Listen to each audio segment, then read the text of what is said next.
Welcome to our podcast, diving into a heated topic: Iran's push to revamp its air force through a deal with China. Yeah, that's quite a move, huh? What's the backdrop to all this? So, here's the scoop. After recent American airstrikes, Iranian officials flew right over to Beijing to negotiate the purchase of fighter jets, specifically the J-10C, and some AWACS systems. Wow, so they're basically looking to upgrade their air power with Chinese tech, right? Exactly, and it's not just any deal. We know that Pakistan, for instance, relies on Chinese built fighters and missiles.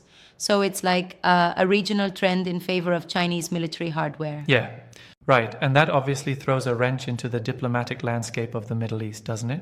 Definitely. China's defense manufacturing is proving to be, comparable or even superior to what you might see from NATO countries or even Russia, all while offering considerable cost savings. Yep. Now, that's intriguing. So, it's not just a military purchase, it's a strategic pivot. But how exactly does this affect the broader regional balance? Well, if China seals the deal with Iran, it could completely reshape the military dynamics in the region for decades. I mean, we're talking about a complete overhaul of air superiority, which could really tip the scales against nations relying on Western or Russian tech, correct? Right, and let's not forget the supply chain angle. Many advanced munitions depend on rare earth metals that come from China and raw materials from BRICS nations. Yeah, that's a game changer. It's like the entire ecosystem of military production is interlocked with Chinese resources. Exactly. It's like China has managed to become not just a supplier of military tech, but also a critical component in the global supply chains for advanced weapon systems. Right. But some might say that depending on China for these critical components gives them enormous leverage in global politics.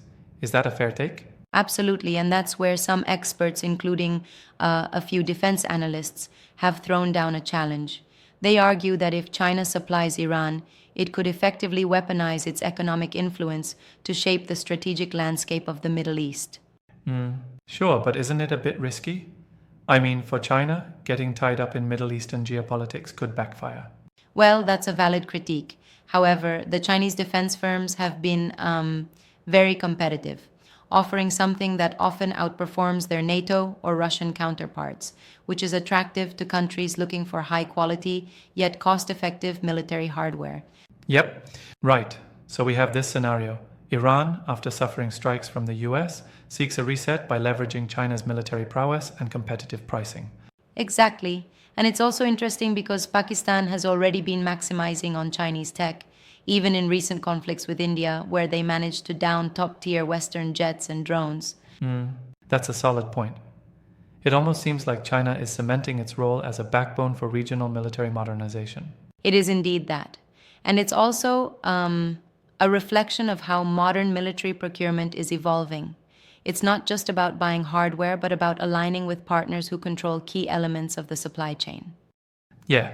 So, would you agree that this move, if successful, would throw a major curveball into the existing power balance in the Middle East? Absolutely. It's like a domino effect. With Iran potentially upgrading their air capabilities through Chinese deals, the entire military, diplomatic, and economic landscapes could be reconfigured. I see. And what about the strategic messaging from China? It seems like a power play as much as it is an economic decision, right? Yes, indeed. By supplying Iran, China wouldn't just be selling jets, it would be projecting its own military strength and technological sophistication. Right. It's like a double edged sword, isn't it? On one side, China benefits commercially, and on the other, it stakes a clear claim on regional influence. Exactly. And some might say that such moves complicate the already tangled web of international relations in the Middle East even further. Yeah, but let me play devil's advocate here. Shouldn't we consider the possibility that aligning so closely with China might isolate Iran further from traditional allies? That's a fair point. While the realignment could drastically alter power dynamics, it might also close off some avenues with Western nations. However, in the current climate of shifting alliances, many countries are weighing cost effectiveness and reliability over long standing diplomatic ties. Right. It's a complicated chess game, isn't it? Also, How does this discussion tie into the broader narrative of global trade and the geopolitics of raw materials?